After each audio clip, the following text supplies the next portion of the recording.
channel, welcome back to another video. I'm Jessie E, this is Ravenclaw, and you're watching.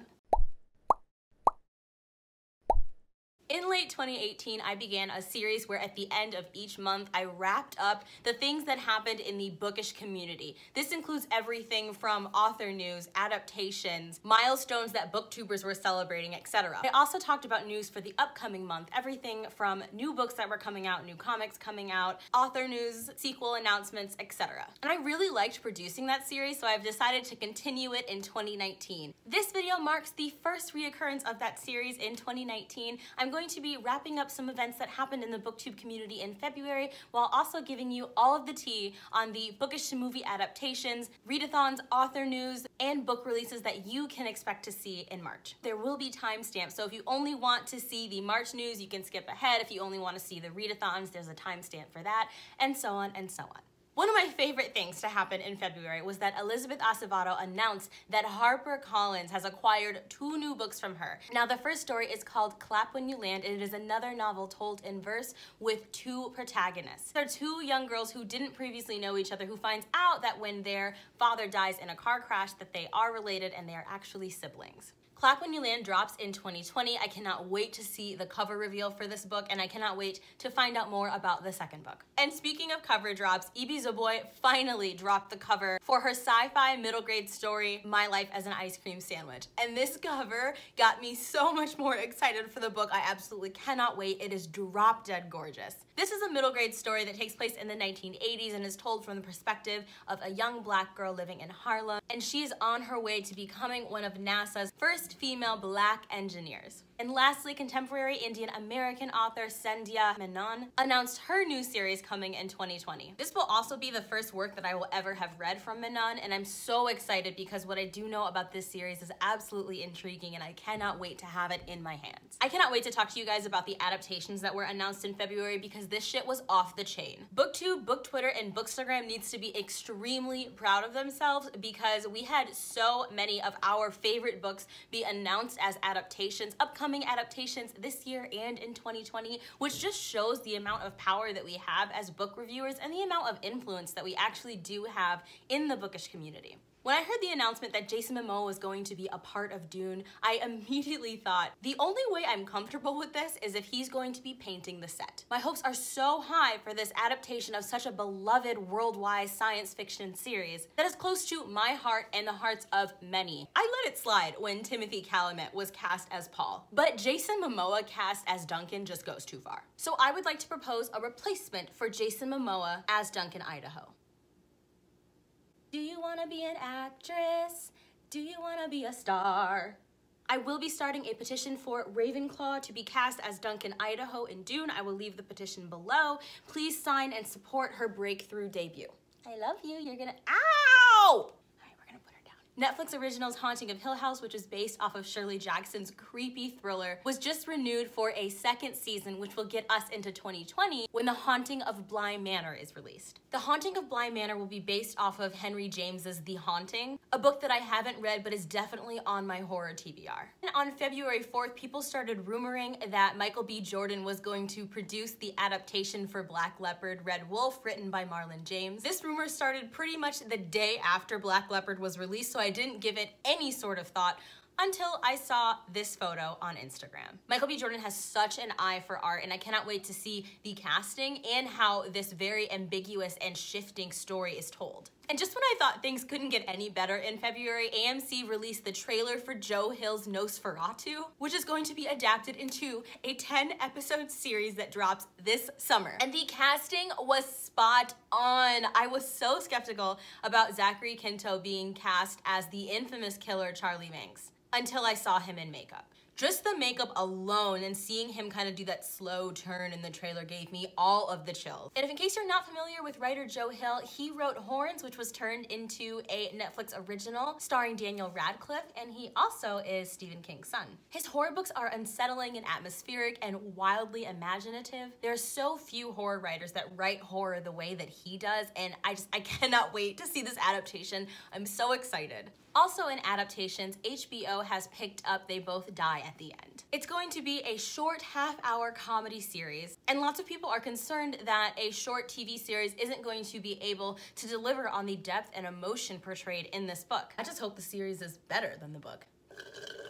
Seriously, I was not impressed with that book at all. J.J. Abrams is behind the project, and he produced Westworld, so I actually am pretty excited about this show and to see how it comes out. Jessica Jones and The Punisher were both canceled, and I don't care about The Punisher, but now that Jessica Jones is gone, I will literally never be happy again. I can only pray for a swift and immediate death. And lastly, in adaptations, Fox has announced that they will be adapting Angie Thomas's new book, On the Come Up. I cannot wait to see the casting. I cannot wait for the rap battles, and I'm so excited. I'm so excited. I have a lot of news for March to get into, so I'm just going to kind of blow through the BookTube wrap-up portion of this video, but I want to give a big shout out to Piera Ford. Piera recently received funding approval to begin production on a Nevernight series, which will air on YouTube. And in case you're not familiar with her, Piera Ford is an actor and one of ours on BookTube. She was given a pretty sizable budget to create this project, and I'm so excited to see what she comes up with. I'm incredibly happy for Piera and other booktubers who are being given similar opportunities, but I kind of just want to talk really quick with the BookTube community about how important BookTube is. A lot of us have been told that, you know, BookTube doesn't have the ability to kind of go anywhere, or you can't make a career out of it, or etc., etc. And all I'm going to say on that front is that you have no idea what BookTube is going to bring your way over time. So if you want to make a career out of BookTube, if you want access to incredible opportunities, don't let other people tell you that those opportunities don't exist. Now, accessing those opportunities is a whole other conversation, but I just wanted to let you guys know that your love and your passion for BookTube is totally valid, and it might bring you some real opportunities and room for development someday. At the start of February, nobody was thinking some booktubers are going to be given the opportunity to speak with Michelle Obama. Like, nobody was thinking that, and yet it's happening. You have no idea what's going to happen in the future. So don't give up on your dream if you want to someday make a career out of book reviewing or BookTube or Bookstagram or anything like that. I've only been a part of the community for about 6 months, but I've seen some booktubers be given incredible opportunities and chances for growth that expand well beyond BookTube.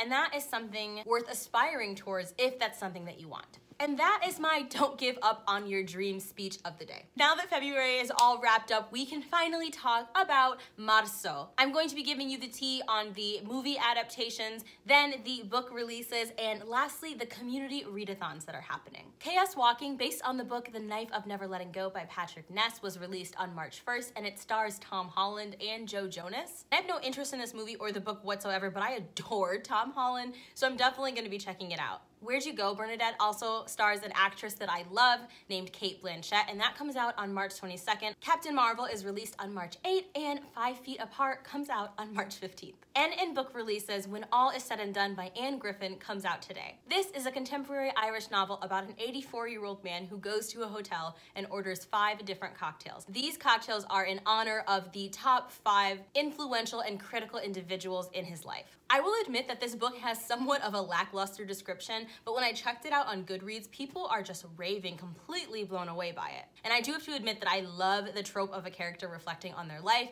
We saw this with The 7 Husbands of Evelyn Hugo, in one of my favorite books, John Darm. And I'm also really influenced by books that have lists in them, like The 5 People That You Meet in Heaven. So I am really excited about this book and will definitely be reading it as soon as possible. And then today, the day that I'm filming this video, March 5th, Daisy Jones and the Six comes out, which is Taylor Jenkins Reid's newest novel. I'm not even going to go into a synopsis for this book because it has so much hype and I am along the hype train. I checked my library website and it says that the book is in transit to me. I am so excited. Then on March 7th, we have Internment by Samira Ahmed, another book that I've been highly anticipating. This is a contemporary novel about 17-year-old Layla, who is a Muslim American, and she and her family are forced into an internment camp in America. This book is supposed to comment on where we're at as a country and also to provide commentary on our xenophobic views of Muslim American citizens. Then we have Queenie by Candace Carty-Williams, which comes out on March 19th. I have already claimed a hold on this book at my library. I'm so excited. I don't know too much about this book because once the cover was released, that was all I needed to know about the book. This is one of my favorite covers that I've ever seen in my life. I do know that this is an adult contemporary about a 25-year-old Jamaican British woman who is juggling her identities and love interests and deciding who she wants to be in life. Then we have Girls with Sharp Sticks, written by Suzanne Young, published on March 19th. In this dark and twisty novel, students of an all-female boarding school are raised to be prim, proper, obedient, and beautiful. But all of that gets turned upside down when they discover that they are being raised for a more nefarious purpose and that they are in extreme danger. I tried to go on Goodreads and find a more specific synopsis of this book, but everybody who has read it is being extremely cryptic.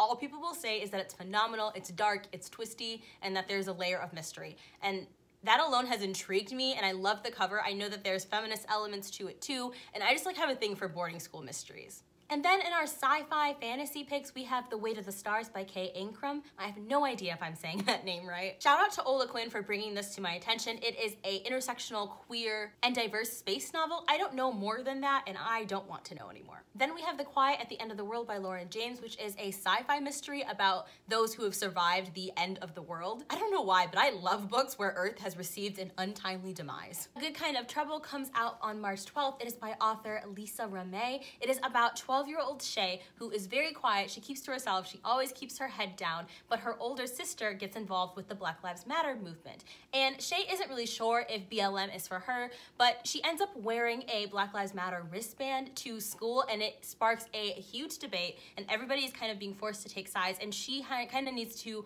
figure out where she stands in terms of the racial social justice movement. I absolutely owe my ownership of this book to Rhiannon from Crescent Moon Reads. You are an amazing friend. Thank you so much for sending me this book. I'm going to do my best to get to it this month in March. I personally need a break from reading books about Black teens struggling with race, and I already talked about this in depth in my Black trauma porn video. I think these books are so important, and I'm still going to read them, but I just need a break because I also want and need stories about Black kids living their life and being happy and having superpowers and going on a fantastical journey or going into space, and doing everything else but suffering because they're Black. I feel like I deserve more narratives about Black people other than the struggle. You know what I'm saying? I still am excited to read this, and I'm hoping that it won't be too heavy because it is a middle grade novel. Hoping that this won't be overwhelming for me because, like I said, I'm just emotionally drained. The Waking Forest by Alyssa Weiss. I have no idea if I said that right, I'm sorry, but that drops on March 12th. This book is being described as Pan's Labyrinth meets the Hazelwood. Sold. I love the cover, and all I really know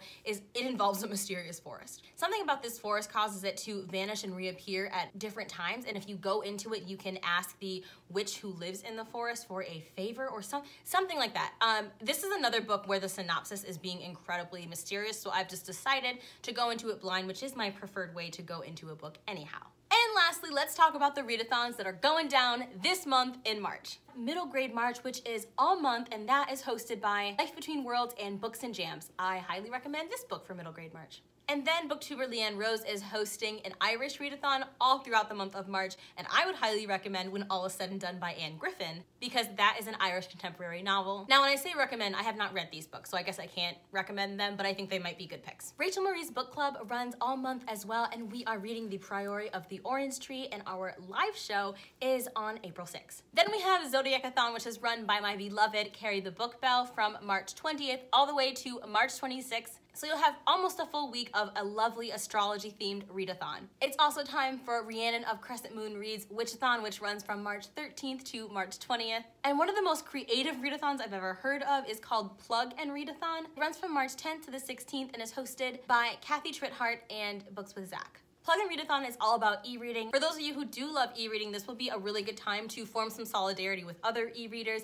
And you can also try out e-reading if you have been skeptical of it before and see if it might be for you after all. A Huge Book Nerd and Catherine Lyle are hosting Theater-a-thon, where you read plays for an entire week. And it also counts if you go see a play. And that readathon goes from March 21st to March 27th. Chelsea Doling and Kayla from Books and Lala are also hosting a readathon called Buzzwordathon. Both Chelsea and Kayla have separate buzzwords. I think that there are 5 each, and you just have to read books with those words in the title. It sounds super fun, and I may or may not be participating. Then we have Sequelathon from March 21st to March 31st, which might be one of the most important readathons happening this month. So many of us have unread sequels on our TBRs that we just we gotta get them out. You know what I mean? And this readathon has so many incredible hosts. You have the Tea Hags, you have Kathy, you have You're a Book Nerd Zoe, you have Brandy from Brandy Reads, Lands Lit, and A Beautiful Bookworm. I cannot pronounce this last readathon to save my life, but Fox's Fairy Tales is hosting Hamiltonathon,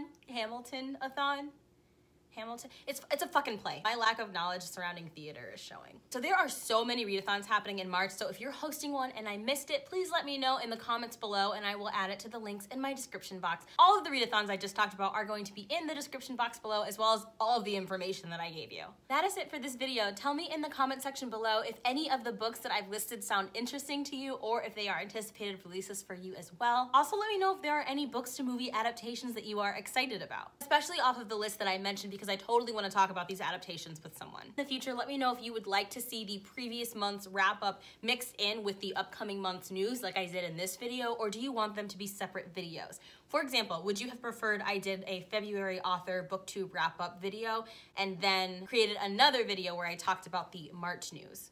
It kind of just depends on how long you want these videos to be and if you are willing to watch a longer one. But also remember, if I post 2 separate videos, you have a higher likelihood of missing one of them. Thank you for watching another Bow Ties and Books production. Stay sharp and I'll see you in my next video.